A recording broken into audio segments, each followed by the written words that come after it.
Verifying the installation.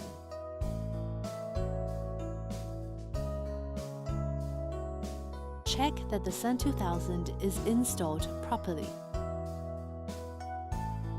Check that both DC switches are off. Check that all ground cables are connected securely.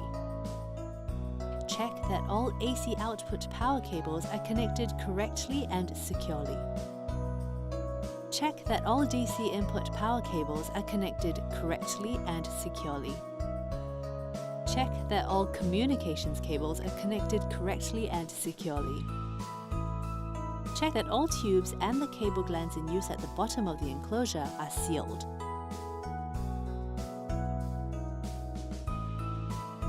Check that the AC terminal cover has been reinstalled.